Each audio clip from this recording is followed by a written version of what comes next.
What this poor bride found out about her millionaire husband will amaze you. The grand estate loomed in the distance, its majestic facade glowing under the silver moonlight. Clutching her modest suitcase, Anna stepped out of the cab, her heart a storm of apprehension and hope. She glanced at her reflection in the ornate glass of the front doors, catching a glimpse of a woman torn between two lives, the struggling artist she'd always been and the new identity she was about to assume. Marrying into wealth had never been her dream. Still, desperation had led her to accept the proposal of Edward Sinclair, a reclusive millionaire who had appeared as her family's last hope amidst mounting debts. Inside the opulent mansion, Anna's eyes darted across the grand foyer, its marble floors and gilded chandeliers starkly contrasting with the modest life she'd left behind. Edward, enigmatic and distant, welcomed her with a cordial smile that barely touched his cold blue eyes. "You're home now," he said, his voice as polished as the room they stood in. But as the weeks unfolded, Anna began to sense that beneath the lavish veneer of her new life lay secrets that could shatter her world. What was Edward hiding, and why had he chosen her as his wife? The answers would astonish her and test the limits of her courage. The year was 1923, and the world was still reeling from the aftermath of the Great War. For Anna Harper, life had become a relentless battle against the mounting pressures of poverty. Raised in a small countryside village, Anna had grown up with dreams of becoming an artist, but reality had been far less forgiving. Her family, once modestly comfortable, was now teetering on the brink of ruin after her father's untimely death left them drowning in debt. Her younger siblings depended on her, and her mother's health was steadily declining under the weight of their hardships. It was amidst this turmoil that Edward Sinclair entered her life. A man of immense wealth and mystery, he had first encountered Anna at a charity auction where she was sketching portraits for donations. His sharp, calculating gaze had unsettled her, yet his proposal had been as unexpected as it was impossible to refuse. Edward offered not just financial salvation but a promise to erase her family's burdens. All he asked in return was her hand in marriage.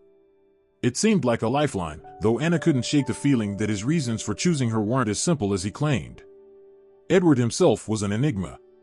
A self-made millionaire who had amassed his fortune in shipping and investments, he was known for his reclusive nature and guarded demeanor.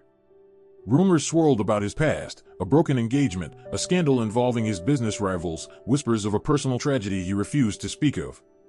Yet, none of it mattered to Anna as much as the stark reality of her family's situation. Reluctantly, she signed the papers and exchanged vows in a quiet ceremony, her heart heavy with doubt. Now, as Anna adjusted to her new life at Sinclair Manor, the cracks in Edward's polished facade began to show. The staff avoided her eyes, their whispers trailing her in the hallways. Locked doors and late-night meetings hinted at secrets buried deep within the mansion's walls. Anna's instincts told her that her new husband was hiding something that could change everything. Anna awoke one evening to the distant hum of muffled voices drifting through the heavy walls of Sinclair Manor. The day had been uneventful, yet her unease lingered, gnawing at her like a shadow she couldn't shake. Though she had grown accustomed to Edward's aloofness, his sudden absence from dinner had unsettled her. He had excused himself with little explanation, leaving her to dine alone at the expansive table, her reflection multiplying endlessly in the gleaming silverware.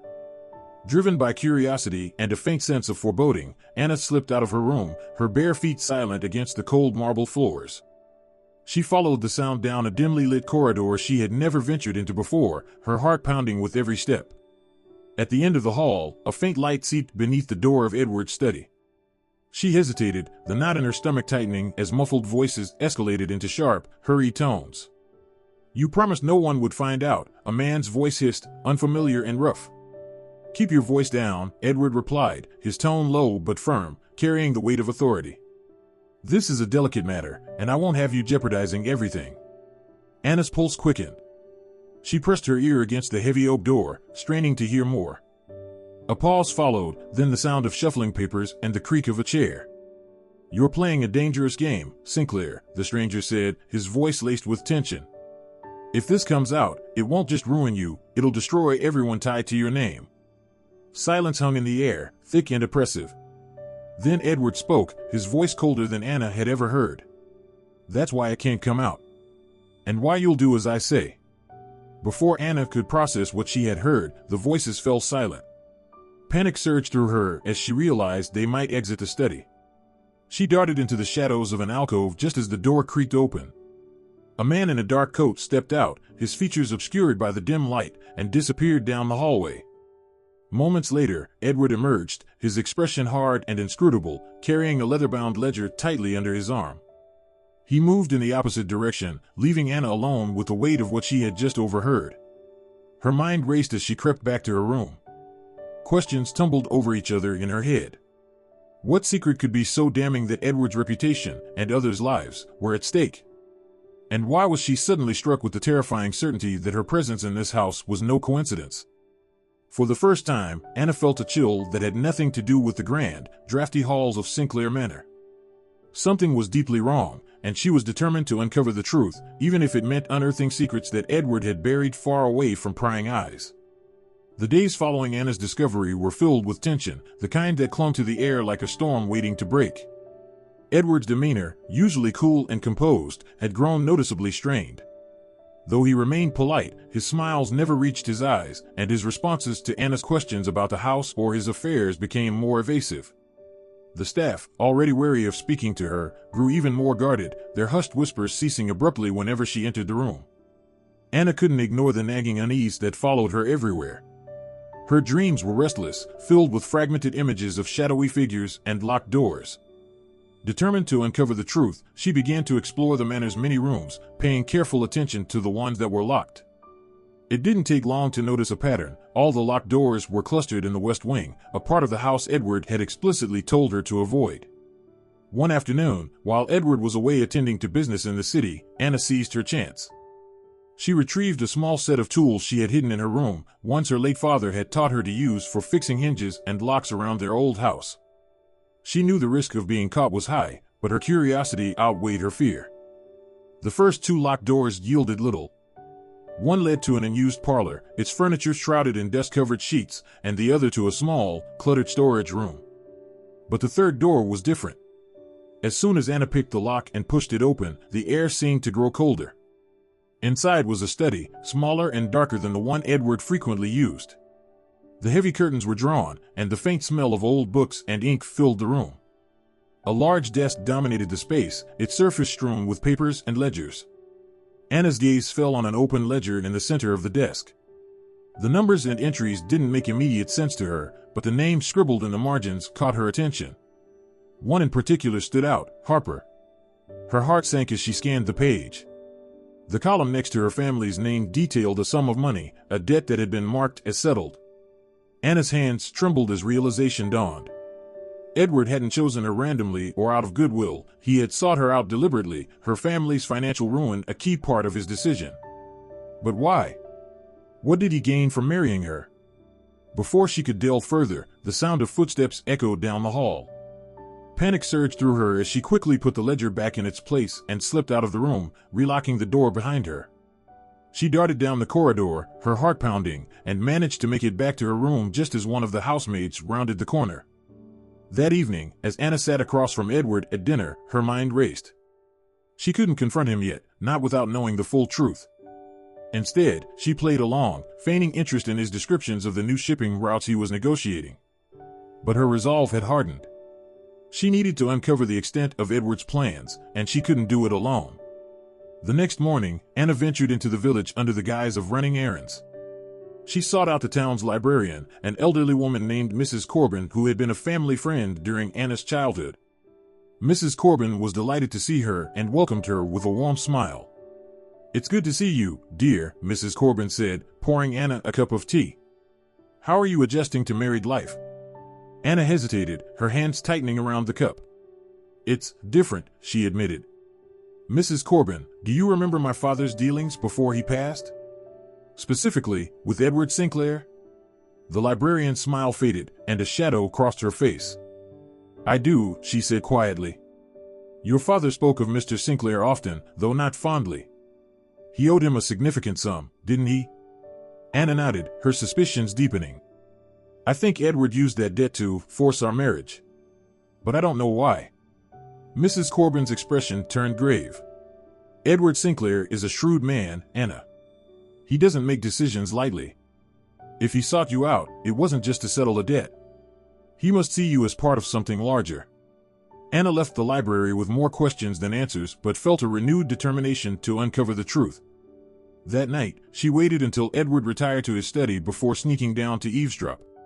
She pressed herself against the door, straining to hear his conversation. "The Harper girl is useful," Edward was saying.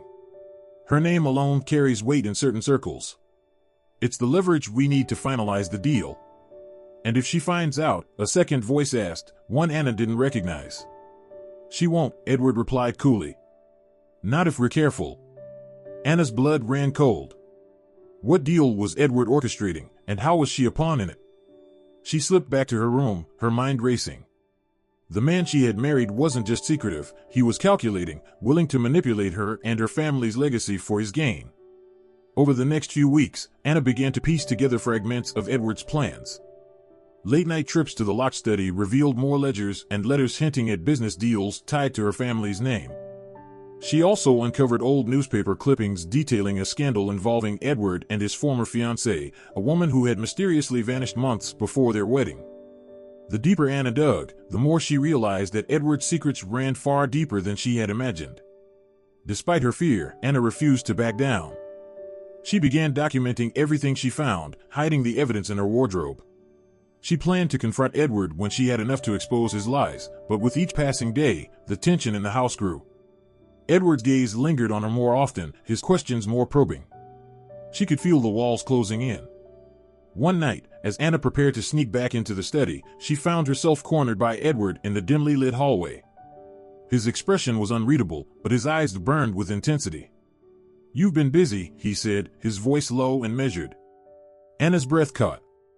"I don't know what you mean." Edward stepped closer, his shadow falling over her. "Don't insult my intelligence, Anna. Do you think I haven't noticed you sneaking around? Looking through things that don't concern you?" She straightened, summoning all the courage she could muster. "They do concern me. You've lied to me, Edward. About my family, about why you married me. I deserve to know the truth." For a moment, Edward's mask slipped, and Anna saw something flicker in his eyes, fear, anger, or perhaps regret. Then he turned away, his voice icy. "Careful, Anna. Curiosity can be dangerous. You wouldn't want to find yourself in over your head." As he disappeared into the shadows, Anna's resolve only grew stronger. Edward might have been able to manipulate her father, but she wouldn't let him control her.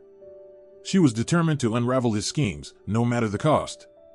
The night was still, the air heavy with tension as Anna waited in the shadows of the grand library. Her heart raced, the evidence she gathered hidden in a satchel slung across her shoulder. The papers, ledgers, letters, and clippings painted a damning picture of Edward's schemes. She had everything she needed to confront him, and yet, her resolve wavered.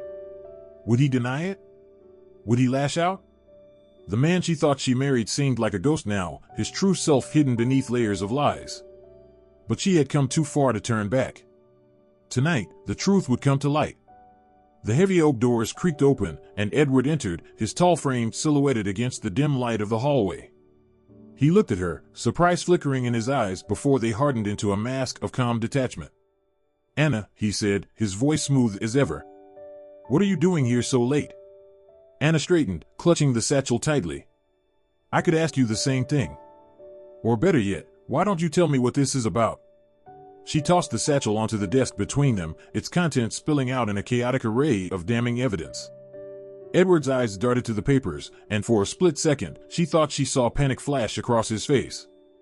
But he recovered quickly, his expression turning icy. "You've been busy," he said, his tone sharp. "Rummaging through my private affairs? That's a dangerous game, Anna." "No more dangerous than the one you've been playing," she shot back. "You married me to settle a debt, to use my family's name as leverage for some grand scheme. And now you're planning to cast me aside once I've served my purpose, aren't you?" Edward's jaw tightened. "You don't understand the full picture.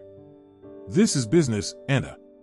Your family's debts were crippling, and marrying you ensured they'd be resolved. I gave you security, a life of comfort.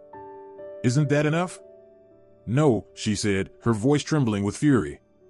"It's not enough to be a pawn in your twisted game. You've lied to me, manipulated me, and made a mockery of everything I thought this marriage was." Edward stepped closer, his presence overwhelming. "You think you're a victim here? You had nothing when I found you. Everything you have now is because of me. Without me, you would still be struggling to keep your family from falling apart.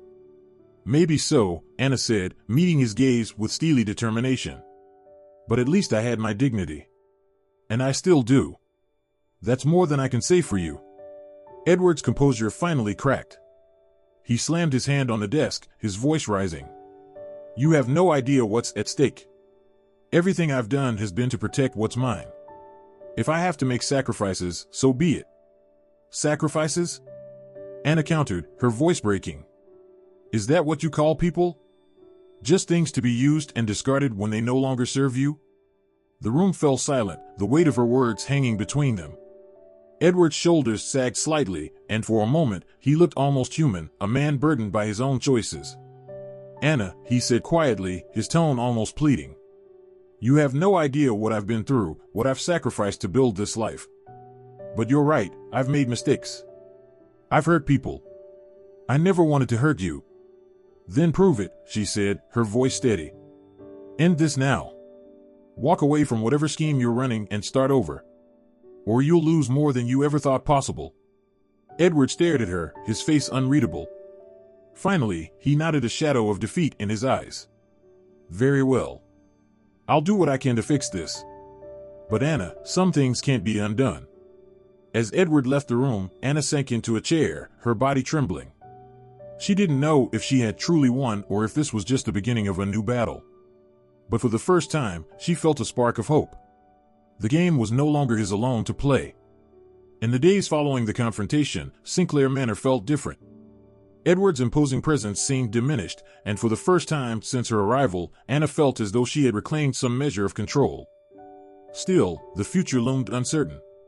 She had given Edward an ultimatum, but whether he would honor his promise to dismantle his schemes remained to be seen. Edward withdrew from her, spending hours locked away in his study or on the phone in hushed tones. Anna used the time to continue her plans. She copied the most damning evidence from his ledgers and hid it away in a secret compartment in her wardrobe.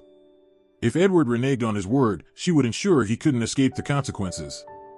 One evening, as Anna was sketching by the grand fireplace in the parlor, Edward approached her. He looked weary, his face drawn and his usual polished demeanor cracked. She set her sketchpad aside, bracing herself for whatever he had to say. Anna, he began, his voice uncharacteristically soft, I've started the process of dissolving the contracts tied to your family's name. The deals I've made, the ones I'm not proud of, are being undone. It will take time, but I intend to follow through. Anna steadied him, searching for any sign of deception. Why now? She asked. Why change after everything? Edward sighed, his shoulders slumping as he sat in the chair opposite her. Because you're right. I've spent so much of my life building walls, convincing myself that my actions were justified, that the ends always justified the means. But seeing myself through your eyes, I've realized how far I've fallen. You didn't deserve to be dragged into my mess, and if there's a chance to fix even a fraction of it, I have to try. Anna's heart softened slightly, though her guard remained up. Words are easy, Edward. Actions aren't. Then judge me by my actions, he said firmly. Give me a chance to prove that I'm not beyond redemption. The weeks that followed were filled with incremental changes. True to his word, Edward began unraveling the web of deceit he had spun. Contracts were canceled, debts were forgiven, and business partners were informed of his withdrawal from questionable dealings. It wasn't an easy process, and Edward faced backlash from those who had benefited from his schemes. But he persisted, his resolve unshaken. Anna, meanwhile, focused on rebuilding her sense of self. She resumed her art, finding solace in her sketches and paintings. Slowly, she began to see the light in her work again, a reflection of the hope she had thought was lost. With Edward's reluctant blessing, she converted one of the unused parlors into an art studio. The room, once cold and lifeless, soon blossomed with color and creativity, becoming a sanctuary within the sprawling mansion. Despite the progress, the shadow of their past lingered. Trust, Anna realized, was not something that could be rebuilt overnight. She still harbored doubts about Edward's sincerity, and he seemed to sense it. Yet, rather than push her for forgiveness, he gave her space, choosing instead to show his commitment through his actions. One afternoon, as Anna was finishing a portrait in her studio, she heard a knock at the door. Edward stepped in, holding a large, wrapped canvas under his arm. He looked almost nervous as he set it down on an easel. "What is it?" Anna asked, wiping her hands on a cloth. Edward gestured for her to approach. "It's something I had commissioned," he said. "For you." Curious, Anna unwrapped the canvas. Her breath caught as she took in the painting. It was a scene of her family's old cottage, rendered with exquisite detail and warmth. The garden her mother had tended, the swing her father had built, the soft glow of sunlight filtering through the trees, it was all there, captured as if frozen in time.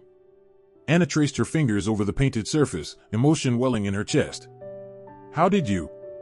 "I found some old photographs," Edward explained. "I wanted to give you a piece of your past. Something to remind you of where you came from, of who you are." Tears blurred Anna's vision as she turned to face him. "Thank you," she whispered. "It's beautiful." Edward offered her a tentative smile. "I can never undo what I've done, Anna.